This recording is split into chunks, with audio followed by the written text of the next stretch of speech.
Hello बच्चों, कैसे हैं आप लोग। जैसे कि आप जानते हैं कि आज एसएससी जीडी का एग्जाम था, तो 20 फरवरी 2024 के फर्स्ट शिफ्ट के सामान्य ज्ञान के प्रश्नों का सटीक विश्लेषण लेके आए हैं। तो हमारे साथ शुरू से अंत तक बने रहिएगा और इसी से रिलेटेड नेक्स्ट शिफ्ट में भी क्वेश्चन पूछे जा सकते हैं। तो सबसे पहला डिस्कस करेंगे आज के क्वेश्चन का। तो बक्सर का युद्ध कब हुआ था? तो सही आंसर है 22 अक्टूबर 1764 में।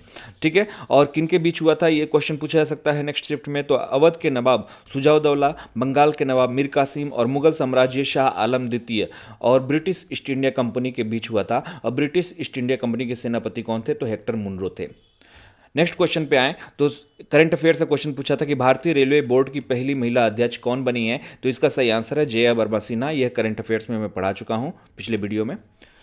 अगला क्वेश्चन है अग्निपथ योजना में कितने वर्ष के लिए नियुक्ति मिलेगी? तो इसका सही आंसर है 4 वर्ष। और लागू किया गया वर्ष कौन सा है? तो 16 जून 2022 को यह लागू किया गया था अग्निपथ योजना। फिर आर्टिकल 44 की अगर बात करें तो ये बहुत इंपॉर्टेंट आर्टिकल चर्चा में है और ये किससे संबंधित है, ये क्वेश्चन पूछा गया था। तो इसका सही आंसर है यूनिफॉर्म सिविल कोड से संबंधित है, यानी समान नागरिक संहिता से रिलेटेड है। और इसमें सभी धर्मों समुदायों के लिए एक समान एक बराबर कानून बनाने की वकालत की जाती है। और नेक्स्ट इसी से रिलेटेड क्वेश्चन पूछा गया था कि किस भारतीय राज्य ने सबसे पहले आर्टिकल 44 लागू किया था, यानी यूनिफॉर्म सिविल कोड लागू करने वाला पहला राज्य कौन सा है? तो इसका सही आंसर है उत्तराखंड। पुष्कर सिंह धामी मुख्यमंत्री हैं। और नेक्स्ट क्वेश्चन है दक्षिण भारत की सबसे लंबी नदी कौन सी है? तो इसका सही आंसर है गोदावरी नदी। और इस नदी की लंबाई जो है वो है 1465 किलोमीटर। अगर पूरे भारत की अगर सबसे लंबी नदी अगर पूछा जाए तो इसका सही आंसर हो जाएगा गंगा नदी। और गंगा नदी की जो लंबाई है वो 2525 किलोमीटर। तो याद रखिएगा, दक्षिण भारत की सबसे लंबी नदी गोदावरी नदी और भारत की सबसे लंबी नदी गंगा नदी। अगला क्वेश्चन पूछा गया था कि पानीपत का दूसरा युद्ध कब हुआ था? तो इस क्वेश्चन का आंसर जो हो जाएगा वो हो जाएगा पानीपत का दूसरा युद्ध जो हुआ था 1556 में हुआ था। किसके बीच हुआ था? तो हेमू और अकबर के बीच हुआ था। अगर इससे रिलेटेड अगर क्वेश्चन पूछा है कि पानीपत का पहला युद्ध कब हुआ था, तो इसका सही आंसर हो जाएगा 1526। किसके बीच? बाबर और इब्राहिम लोदी के बीच। और पानीपत का तीसरा युद्ध कब हुआ था? तो 1761 में। और किसके बीच हुआ था? तो मराठों और अहमद शाह अब्दाली के बीच। और अगला क्वेश्चन है हाई कोर्ट रीट की किस अनुच्छेद के तहत आता है, यानी रीट दायर किस अनुच्छेद के तहत किया जा सकता है? किसमें? हाई कोर्ट में। तो हाई कोर्ट की बात की जा रही है, उच्च न्यायालयों में रीट जारी करने की बात की जा रही है। तो ये कौन से अनुच्छेद के तहत किया जा सकता है? तो अनुच्छेद 226 के तहत। अगर यही सुप्रीम कोर्ट यानी उच्चतम न्यायालय की अगर बात की जाती है कि रीट जारी कौन से अनुच्छेद के तहत की जा सकती है, तो इसका सही आंसर हो जाता 32। तो याद रखिएगा कि रीट से संबंधित अगर उच्च हाई कोर्ट की बात होगी तो अनुच्छेद 226 और सुप्रीम कोर्ट की बात होगी तो 32 हो जाएगा। अगला है तराइन का युद्ध कब हुआ था? तो तराइन का युद्ध रिलेटेड अगर क्वेश्चन पूछा जाए तो पहला जो तराइन का युद्ध हुआ था 1191 में। किसके बीच? मोहम्मद गौरी और पृथ्वीराज चौहान के बीच। और तराइन का दूसरा युद्ध जो हुआ था वो 1192 ईस्वी में। कब किसके बीच? मोहम्मद गौरी और पृथ्वीराज चौहान के बीच। पहले वाले में तो पृथ्वीराज चौहान विजयी हुए, जीत गए, और दूसरे वाले युद्ध में मोहम्मद गौरी जीत गया और पृथ्वीराज चौहान की पराजय हुई। और नेक्स्ट जो तीसरा युद्ध हुआ था वो 1216 में हुआ था इल्तुतमिश और कुबाचा के बीच। कुबाचा मतलब ताज उल दीन इल्दिज के बीच हुआ था, जिसमें इल्तुतमिश ने विजय हासिल की थी। नेक्स्ट क्वेश्चन पूछा गया था कि शांति निकेतन यूनेस्को के द्वारा भारत का कितने नंबर का विश्व धरोहर स्थल डिक्लेयर किया गया है? तो इसका सही आंसर होगा 41वां। तो भारत में अभी तक टोटल 42 विश्व धरोहर स्थल डिक्लेयर किए जा चुके हैं, जिसमें से सेकेंड लास्ट जो किया गया है वो शांति निकेतन है। और अगर 42वां की बात करें तो होयसला के मंदिरों को डिक्लेयर किया गया है। होयसला ग्रुप ऑफ टेम्पल्स को डिक्लेयर किया गया है और ये कहाँ पे है? कर्नाटक में। होयसला का मंदिर कहाँ पे है? कर्नाटक में। और इससे रिलेटेड अगर पूछा जाए कि 42वां वर्ल्ड हेरिटेज साइट कौन सा है भारत का लेटेस्ट, तो होयसला मंदिर है। और 41वां कौन है? शांति निकेतन। और शांति निकेतन कहाँ पे स्थित है? तो ये है पश्चिम बंगाल में। और पश्चिम बंगाल के कौन से जिले में? बीरभूमि जिले में। कांग्रेस के प्रथम अधिवेशन में कितने लोग शामिल हुए थे? ये क्वेश्चन पूछा गया था। तो भारतीय राष्ट्रीय कांग्रेस की स्थापना 72 प्रतिनिधियों की उपस्थिति के साथ 28 दिसंबर 1885 में मुंबई के गोकुलदास तेजपाल संस्कृत महाविद्यालय में हुई थी। ठीक है, तो 72 प्रतिनिधि शामिल हुए थे। ये क्वेश्चन पूछा गया था कि कितने प्रतिनिधि शामिल हुए थे? तो 72 प्रतिनिधि शामिल हुए थे। पहली बार 1885 में कांग्रेस का प्रथम अधिवेशन हुआ था। कहाँ पे हुआ था? मुंबई के गोकुलदास तेजपाल संस्कृत महाविद्यालय में। अगला है नरेंद्र मोदी क्रिकेट स्टेडियम किस राज्य में स्थित है? तो इसका सही आंसर है मोटेरा, अहमदाबाद, गुजरात में। तो गुजरात राज्य में स्थित है। और अगर सिटी पूछा जाए तो अहमदाबाद। और इस कैपेसिटी कितनी है इस क्रिकेट स्टेडियम की? तो 1,32,000 बैठने की कैपेसिटी है दर्शकों की। अगला क्वेश्चन पूछा गया था कि मेजर ध्यानचंद्र पुरस्कार पहली बार कब दिया गया था, यानी शुरुआत कब हुई थी, तो 1992 में इसकी शुरुआत हुई थी। और पहला मेजर ध्यानचंद्र पुरस्कार किसको मिला था, तो विश्वनाथन आनंद को मिला था, ग्रैंड मास्टर चेस के हैं।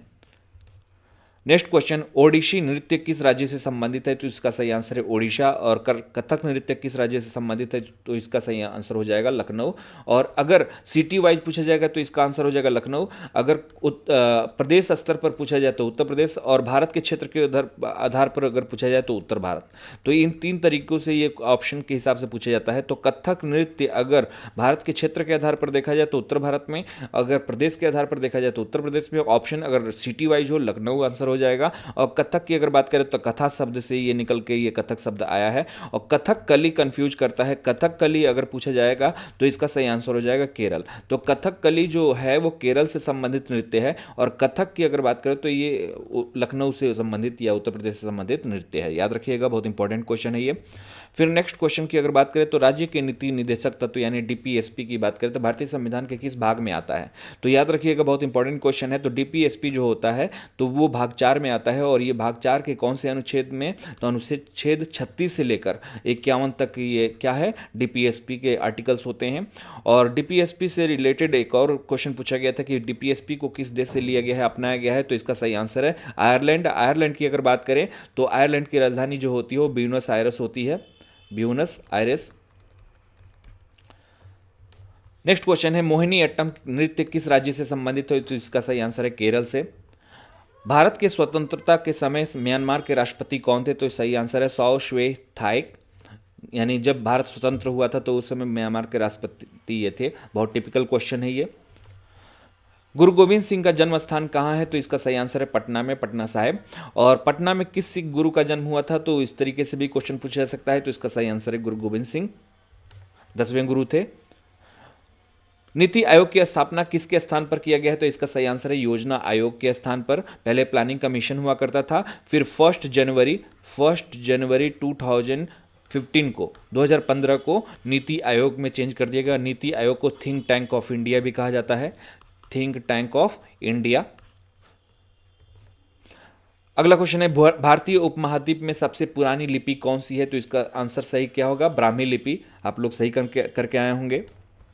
फिर अगला क्वेश्चन है, मेंडलीव के आवर्त सारणी में कितने तत्व थे, तो जब 1869 में जब मेंडलीव ने डेमेट्री मेंडलीव ने जब आवर्त सारणी बनाई थी तो कितने उसमें तत्व शामिल थे, 63, ठीक है, 63 उस समय थे जब मेंडलीव ने आवर्त सारणी बनाई थी।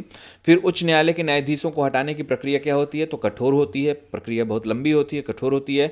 इकोनॉमिक्स से क्वेश्चन पूछा गया था कि ब्रॉड मनी क्या है, तो ब्रॉड मनी अगर देखा जाए तो ये मनी के 4 स्लैब होते हैं, M1, M2, M3 और M4। अगर सिंगल में अगर पूछा जाए तो M1 होगा, अगर डबल कॉम्बिनेशन में पूछा जाएगा तो M1, M2 भी हो सकता है। तो डबल कॉम्बिनेशन में M1, M2 और सिंगल में अगर देखा जाए तो सॉरी ये हो जाएगा M3 और M4, ब्रॉड मनी है ना। तो ब्रॉड मनी अगर पूछा जाए सिंगल में तो M4 हो जाएगा, अगर डबल कॉम्बिनेशन में पूछा जाएगा तो M3, M4 हो जाएगा। ऐसे ही नैरो मनी अगर पूछा जाए कि तो सिंगल में क्या हो जाएगा, M1, अगर डबल कॉम्बिनेशन पूछा जाएगा तो M1, M2 हो जाएगा। याद रखिएगा, ये इससे पता चलता है कि हमारे देश की करेंसी कहाँ कहाँ कितनी मात्रा में है। तो M1, M2, M3, M4 ये 4 स्टेज होते हैं। तो ब्रॉड मनी M4 यानी M3, M4 और नैरो मनी M1 यानी M1, M2। तो ये नैरो मनी हो गया, ये ब्रॉड मनी हो गया। फिर नेक्स्ट क्वेश्चन है, ज्योतिबा फूले द्वारा किस संस्थान की स्थापना की गई थी, तो इसका सही आंसर है सत्य शोधक समाज, यानी 1873 में इसकी स्थापना की गई थी इस संस्थान की। और नेक्स्ट क्वेश्चन है, किस मुख्यमंत्री को भय मुक्त राज्य बनाने के लिए डॉक्टर भीमराव अंबेडकर पुरस्कार मिला है, तो इसका सही आंसर है उत्तर प्रदेश के मुख्यमंत्री आदित्यनाथ योगी को। एम सुब्बलक्ष्मी को भारत रत्न कब मिला था, तो इसका सही आंसर है 1998 में। और किस गायक या गायिका को संगीत के क्षेत्र में भारत रत्न दिया गया था, पहली बार दिया गया था, तो इसका सही आंसर है एम सुब्बलक्ष्मी। तो गायक या गायिका के रूप में पहली बार भारत रत्न मिलने वाला किसको मिला था, तो एम सुब्बलक्ष्मी को। फिर रंगास्वामी कप किस खेल से संबंधित है, इसका सही आंसर क्या है, हॉकी है। एशियाई गेम्स 2023 का आयोजन कहाँ हुआ था, तो इसका सही आंसर है होंगजाओ, चीन में हुआ था। बिरजू महाराज का घराना क्या है, तो घराना है कथक, और कथक के नृतक हैं और ये लखनऊ घराने से। तो अगर इस क्वेश्चन का पूछा आंसर हो जाएगा तो लखनऊ घराना, घराना पूछा जाए तो लखनऊ घराना, और बिरजू महाराज किस नृत्य से संबंधित हैं, तो कथक नृत्य से। 2 क्वेश्चन यहाँ पे बन सकते हैं। फिर वर्तमान में सीसीआई कौन है, यानी कंपटीशन कमीशन ऑफ इंडिया कौन है, तो इसका सही आंसर क्या हो जाएगा, रवनीत कौर। और सीजीआई अगर पूछा जाए तो चीफ जस्टिस ऑफ इंडिया अगर देखा जाए तो ये डीवाई चंद्रचूड़ हैं। तो ये आज के क्वेश्चन रहे, और हमारे 2 वेबसाइट हैं www.topedu.in, यहाँ पे आप जाके विजिट करके कंटेंट भी देख सकते हैं। ये अपडेट अभी हो रहा है, 2 महीने बाद ये पूरी तरीके से तैयार हो जाएगा। और www.latestgovernmentjobs में आप गवर्नमेंट जॉब से रिलेटेड आप जानकारी ले सकते हैं। तो हमारे चैनल पे अभी तक बनने के लिए बहुत बहुत धन्यवाद, और हमारे चैनल को यूट्यूब चैनल को सब्सक्राइब कर लेंगे, और टॉपेडू का जो ये टेलीग्राम है इसमें आप स्कैन करके आप जुड़ सकते हैं। बहुत बहुत धन्यवाद, थैंक यू।